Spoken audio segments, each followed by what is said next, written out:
Jadi ayat surah Al-A'raf 96 ini memberikan gambaran kepada kita, kalau beriman akan dibahagiakan, kalau berdosa maka akan dihukum. Seperti itu sederhananya. Semua permasalahan yang ibu rasakan ya, dalam kehidupan ini dari dosa. Semua kenikmatan itu justru dari kepatuhan. Itu tolak ukurnya. Jadi kalau satu waktu pernah duduk merasa sumpek, merasa sedih, kadang-kadang tanpa sebab, atau ada saja orang yang mengganggu kita, ada hal-hal yang kita dirasa tidak nyaman, yang paling pertama introspeksi diri, bagaimana hubungan kita dengan Allah. Yang datang ke depan kita ini yang mengganggu kita, yang seakan-akan mereka ini adalah penjahat dan seterusnya, ini cuman sebab saja yang Allah datangkan. Allah bisa tidak datangkan mereka. Tetapi karena pelanggaran dosa yang kita lakukan, Allah datangkan orang-orang ini sebagai ujian. Makanya sebagian salafus saleh itu mereka peka sekali. Sampai ada di antara mereka kalau lewat di sebuah tempat, mencium bau busuk saja, mereka langsung istighfar kepada Allah. Karena bisa saja Allah tidak sampaikan bau sampah atau bau busuk itu ke hidung dia. Tapi kenapa Allah sampaikan? Langsung mereka introspeksi diri. Ada di antara mereka jalan kakinya kesentuh batu. Kakinya keseleo. Sudah cukup untuk membuat mereka jadikan sebagai bahan muhasabah atau introspeksi diri. Astagfirullah, saya ada dosa apa nih? Ada sebagian di antara mereka mengatakan, aku mengetahui aku punya dosa di saat aku melihat perubahan sikap pasangan hidupku, tungganganku dan juga tikus yang masuk ke dalam rumahku. Berapa banyak tikus di rumah kita tapi kita tidak pernah pedulikan. Tikus selalu merusak, tidak ada manfaatnya tikus, gitu kan? Dan dibolehkan membunuhnya. Kalau ada bapak ibu yang bilang misalnya, lalu untuk apa Allah ciptakan Ustaz? Ya dengan hikmahnya. Sebagaimana juga kenapa Allah ciptakan babi padahal Allah haramkan. Supaya Allah uji kita. Ini loh hewan yang tidak boleh kamu makan misalnya ya. Sebagai ujian. Allah berikan kita gantinya tentu yang halal. Begitu juga Allah ciptakan tikus untuk Allah perlihatkan ini ada ciptaan Allah yang lain. Ya memang ciptaan ini akan merusak maka harus hati-hati. Ya. Dan dinamakan oleh Nabi SAW dengan fuwaisiqah atau binatang yang buruk ya. Muhammad bin Sirin rahimahullah memberikan gambaran dalam buku beliau masalah ta'wil mimpi. Kalau ada orang istikharah, dia ingin menikah misalnya, atau dia ingin interaksi bisnis sama seseorang, lalu kemudian dia mimpi tikus, berarti ada gambaran kurang baik tentang orang itu ya. Karena ini binatang buruk ini, seperti itulah. Tapi intinya sebagian salafus saleh jadikan sebagai bahan introspeksi diri, ya. Mereka jadikan sebagai bahan introspeksi diri. Perhatikan firman Allah Subhanahu wa taala yang lain, ini ayat luar biasa. Dalam surah Hud surah nomor 11 ayat 117. Di sini Allah Subhanahu wa taala pastikan tidak mungkin satu negeri, satu kota, satu desa Allah Subhanahu wa taala datangkan bencana, banjir, longsor, tsunami, apa saja yang biasa kita dengar fenomenanya, bahkan negara kita pernah ditimpa, itu sementara mereka orang-orang yang baik dan soleh dan soleha. Pasti ada pelanggaran, baru Allah datangkan itu. Ya. Perhatikan surah Hud surah nomor 11 ayat 117 berbunyi, Allah Subhanahu wa taala berfirman, "Wa ma kana rabbuka liyuhlikal qura bidzulmin wa ahluha muslihun." Sesungguhnya Tuhanmu sekali-kali tidak akan pernah, hai Muhammad, membinasakan satu negeri atau negeri-negeri secara zalim. Tidak mungkin tanpa sebab. Tsunami terjadi, longsor terjadi, banjir. Tidak mungkin tanpa sebab. Sementara penduduknya berbuat kebaikan atau ketaatan. Jadi apa makna ayat ini? Kalau seandainya kita selalu patuh menjadi orang baik, soleh dan soleha, tidak akan ditimpa masalah. Ya. Kita pasti akan melalui kehidupan dengan baik saja. Ya. Apakah berarti orang soleh tidak diuji? Diuji tentunya. Nabi Muhammad SAW pernah demam. Dan demam beliau sangat luar biasa. Sampai ada sahabat yang datang, itu memegang di atas selimut Nabi, terasa tembus panasnya gitu. Sampai sahabat ini mengatakan, ya Rasulullah, sesungguhnya anda ditimpa demam seperti ini yang tidak biasanya. Kata Nabi SAW, iya, kami para nabi-nabi diuji 2 kali lipat dari ujian kalian. Ujian, tapi maksudnya apa? Ujian bukan kena dosa. Ujian yang menimpa umumnya manusia. Ya. Kalau untuk orang-orang beriman biasanya untuk peninggian derajat kayak demam, penyakit secara umum lah, flu, ya. Itu ada menimpa orang-orang beriman. Tapi dia sifatnya semua orang kena. bukan karena dosanya. Nah, itu. Maka kalau orang-orang beriman biasanya dilipat gandakan ujiannya. Mungkin orang biasa demam cuma 3 hari, dia 1 minggu misalnya. Lalu sahabat ini mengatakannya, Rasulullah, apakah itu berarti Anda dapat 2 kali lipat juga pahala? Kata Nabi SAW, iya, kami akan mendapatkan 2 kali lipat pahala itu. Lalu sahabat ini bertanya lagi, ya Rasulullah, siapa orang yang paling berat ujiannya? Yang umum menimpa orang, semua orang kena sebagai bentuk ujian dari Allah. Tadi saya kasih contoh misalnya demam, flu, ya. Maka kata beliau, para nabi-nabi. Lalu datang orang-orang yang mendekati iman para nabi-nabi tersebut. Tapi ini bukan berarti orang-orang beriman dan para nabi dihukum karena dosa mereka, bukan. Karena orang beriman tidak mau buat dosa. Tapi kalau datang ujian ini justru akan meninggikan derajat dia di surga.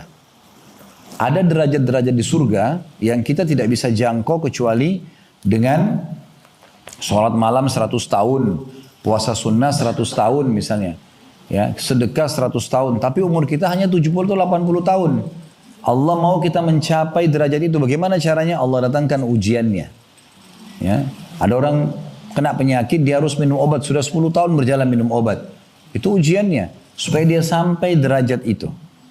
Tapi tolok ukurnya, kata Nabi SAW, Allah tidak akan menguji seorang hamba di atas daripada kemampuannya. Jadi nggak mungkin Allah datangkan ujian kepada seorang hamba di atas daripada kemampuan dia. Baik, kita akan lanjutkan bahasan ayat kita. Sekali lagi Al-Qasas surah nomor 28 ayat 59 bunyinya, "Wa ma kana rabbuka muhlikal qura hatta yab'atsa fi ummiha rasulan yatlu 'alaihim ayatina wa ma kunna muhlikil qura illa wa ahluha zalimin." Artinya, dan tidaklah Tuhanmu hai Muhammad membinasakan kota-kota sebelum dia mengutus di kota itu seorang utusan yang membacakan ayat-ayat kami pada mereka. Dan tidak akan pernah pula kami membinasakan satu kota atau kota-kota kecuali penduduknya dalam keadaan melakukan kezaliman. Ya, jadi tidak mungkin Allah tiba-tiba pencipta langit dan bumi ini membinasakan satu negeri, satu kota, satu desa, satu komunitas tanpa ada pelanggaran dari mereka. Dan yang luar biasa juga, pelanggaran-pelanggaran yang terjadi itu biasanya sebelum datang hukuman besar, datang hukuman-hukuman kecil dulu. Contoh misalnya, kalau seseorang mau mencuri, biasanya ada peringatan-peringatan dari Allah tuh. Dia rasa takut dulu. Semua dosa biasa dimulai dengan rasa takut dulu.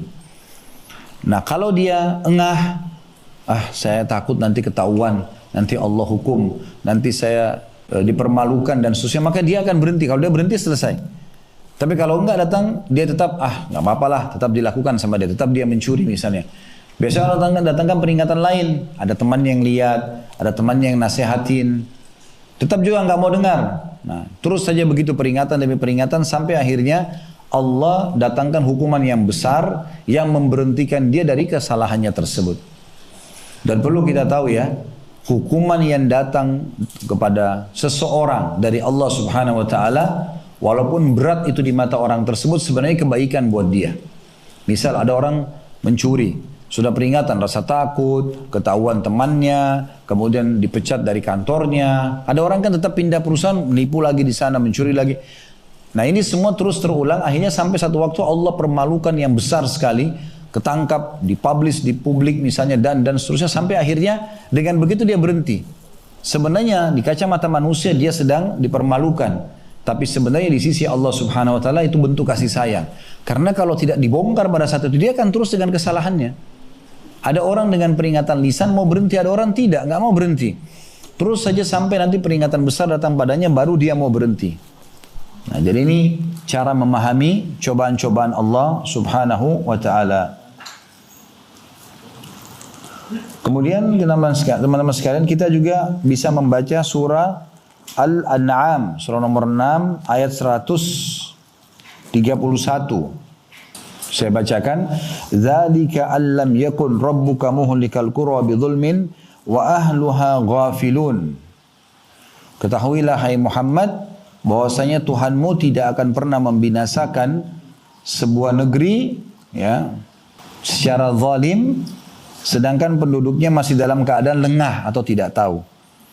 Ya, jadi Allah Subhanahu wa taala sebelum mendatangkan hukuman besar pasti datangkan peringatan-peringatan. Mungkin ibu dan bapak pernah lewati dalam hidupnya ada waktu pelanggaran yang terjadi, seringkali peringatan sampai kepada kita. Kadang-kadang dari orang terdekat, mungkin yang punya anak, kadang-kadang dari anaknya gitu, ya. Yang ngomong, ibu jangan, ibu kok begini. Tapi kadang-kadang ada orang yang tidak mau peduli, kamu anak kecil ngerti apa? Padahal sebenarnya itu peringatan dari Allah melalui lisan anak tersebut, dia tidak tahu. Saya pernah, subhanallah, satu waktu pernah siang hari lagi istirahat di rumah, terus kemudian niat memang mau bangun sholat asar. Qadar Allah, pas saya tertidur, bangunnya itu pas azan asar. Tapi bangunnya itu karena anak saya kecil datang, umur 3 tahun datang, bangunin, abati azan. Saya waktu itu bangun, terus alhamdulillah wudu dan sempat sholat mendapatkan di awal waktu. Tapi saya sempat berpikir, subhanallah, Allah gerakkan anak ini yang membangunkan saya. Dia tidak ngerti apa-apa anak ini. Cuma dia tahunya kalau azan saya biasa ke masjid gitu aja. Jadi ada peringatan karena datang dari orang terdekat kita. Mungkin dari suami, mungkin dari istri, mungkin dari sahabat dekat. Kok kamu begitu? Kamu nggak takut ya? Ini peringatan semua, jangan lihat orang itu. Tapi lihat pesan yang diucapkan dari lisannya. Itu semua dari Allah Subhanahu wa ta'ala. Makin orang engah, kemudian dia berhenti, maka makin selamatlah dia. Tapi kalau dia tidak melakukan itu, maka akan jadi masalah yang besar buat dia tentunya. Ya. Jadi kita harus tahu dari ayat-ayat ini bagaimana pekahnya Allah Subhanahu wa ta'ala mengingatkan kepada kita jauh sebelum kita diciptakan tentang Allah akan memberikan kemakmuran, kebahagiaan bagi orang yang patuh, menjalankan perintah, apalagi memang itu tujuan dasar kita hidup ya. Lalu Bapak Ibu tidak asing lagi dengan firman Allah Subhanahu wa taala surah Az-Zariyat ayat 56 ya. Wa ma khalaqtul jinna wal insa illa liya'budun. Aku tidak ciptakan jin dan manusia kecuali untuk beribadah kepadaku. Nah jadi kalau ada yang nanya begini, Ustaz, apakah saya memang hidup di muka bumi ini untuk sholat? Jawabannya iya. Apakah untuk puasa? Iya. Apakah untuk zakat? Iya. Untuk haji dan umrah? Iya. Bakti sama orang tua, zikir, baca Quran, berdoa. Emang itu tujuan kita diciptakan. Selain daripada ini bukan tujuan. Berbuat dosa itu bukan tujuan. Itu pelanggaran. Ya. Jadi kalau masih ada di antara kita yang berpikir untuk berbuat dosa, berarti dia keluar dari tujuan asal dia diciptakan. Harusnya dia faham ada di muka bumi ini, lahir dari rahim ibunya memang untuk mengabdi kepada Allah SWT. Itu tujuan kita diciptakan. Ya, jadi memang dari amal soleh ke amal soleh lain. Dari jenguk orang sakit, kemudian silaturahim keluarga, ke majelis ilmu, jenguk misalnya mencari nafkah, ya yang baik-baik semuanya. Ya. Kalau tempat-tempat dosa maka itu tidak ada sama sekali masuk dalam program hidup kita. Ya, harus jauh. Allah Subhanahu wa taala juga mengingatkan kepada kita di beberapa ayat Al-Qur'an. Ayat 97-nya ya. Itu afa amina ahlul qura an ya'tiyahum ba'suna bayatan wa hum naimun. Apakah penduduk negeri itu merasa aman dari kedatangan siksaan kami kepada mereka di malam hari pada saat mereka tidur, yaitu isi ayat 97-nya. Kemudian ayat 98-nya, awa amina ahlul qura an ya'tiyahum ba'suna duhan wa hum yal'abun. Apakah penduduk negeri itu merasa aman dari kedatangan siksaan kami kepada mereka di waktu duha atau di pagi hari sedangkan mereka lagi bermain-main? Ayat 99-nya, afa aminu makrallah fala ya'manu makrallahi illal qaumul khasirun. Apakah mereka selalu merasa aman dari siksa Allah yang tidak terduga-duga? Tidaklah merasa aman dari siksa Allah karena dosa yang dilakukan kecuali kaum yang merugi. Ayat 100-nya, awalam yahdi lil ladina yarithuna al-ardha min ba'di ahliha allau nasha'u asabnahum bidunubihim wa natbu'u ala qulubihim fahum la yasma'un. Apakah belum jelas bagi orang-orang yang mempusakai satu negeri yang sudah pernah lenyap penduduknya, bahwa kalau kami menghendaki kami azab mereka karena dosa-dosa mereka dan kami kunci mata hati mereka sehingga mereka tidak dapat mendengar dan mengambil pelajaran lagi. Ya, jadi maksudnya seperti kasus Fir'aun di Mesir ya. Penduduk Mesir harusnya bisa memahami kalau sudah pernah ada orang disiksa di negeri itu ya. Disiksa di negeri itu maksudnya di Mesir. Jangan sampai penduduk Mesir kembali lagi mengulangi perbuatannya Fir'aun. Kufur kepada Allah, menolak ayat-ayat Allah. Karena siksaan itu bisa terulang pada mereka. Atau selain Fir'aun, negeri manapun ya, yang pernah ditimpa bencana-bencana besar. Jangan sampai kita berpikir, ya, oh itu kan tertimpa orang sebelum kita. Ya kita nggak mungkin tertimpa, itu kebodohan namanya. Karena akan sama. Semua pelanggar-pelanggar akan kena hukuman, semua orang-orang yang patuh akan dapat nikmat. Begitu poinnya, ya. Kita lihat Nabi Muhammad SAW dan para sahabatnya yang beriman dimuliakan oleh Allah Subhanahu Wa Taala. Ya, Abu Bakar, Umar, Uthman, Ali, Talha, Zubair, banyak sahabat-sahabat Nabi dulu tidak ada yang kenal. Tapi setelah masuk Islam mereka beriman, mereka patuh kepada Allah, menjalankan perintah, meninggalkan larangan. Allah muliakan dan angkat nama mereka harum dalam sejarah manusia. Dan berapa banyak yang tadinya kufur kepada Allah dikenal di tengah-tengah masyarakatnya kayak Abu Lahab, Abu Jahal, ya, Umayyah bin Khalaf, Rabi, Syaibah dan yang lainnya. Mereka terkenal di masa itu. Tapi akhirnya habislah sejarah mereka dan habis semua harta mereka, keturunan mereka tidak dikenang lagi itu dengan kekufuran mereka. Maka semua yang patuh kepada Allah akan sama akibatnya. Semua orang yang durhaka sama Allah akan sama akibatnya. Yang patuh akan diberikan kenikmatan dan dimuliakan, diharumkan namanya. Orang yang melakukan kemaksiatan akan dihukum dan disiksa. Itu poinnya. Baik teman-teman sekalian. Allah Subhanahu Wa Taala datangkan banyak peringatan. Itu memang untuk menakut-nakuti kita. Jadi kalau ada perasaan takut setelah berbuat dosa. Itu memang tanda-tanda dari Allah. Ya. Mungkin setiap orang di antara kita pernah buat dosa terus dia merasa takut dengan dosa itu. Nah itu peringatan dari Allah SWT. Itu Allah sebutkan dalam surah Isra, surah nomor 17 ayat 59. Surah Isra, surah nomor 17 ayat 59. Yang bunyinya وَمَا نُرْسِلُ بِالْآيَاتِ إِلَّا تَخْوِيفًا. Ya, dan kami tidak mengutus atau memberikan tanda-tanda ya, kebesaran kami kecuali memang untuk menakut-nakuti. Ya. Untuk menakut-nakuti. Memang seperti itu Allah datangkan untuk membuat kita takut.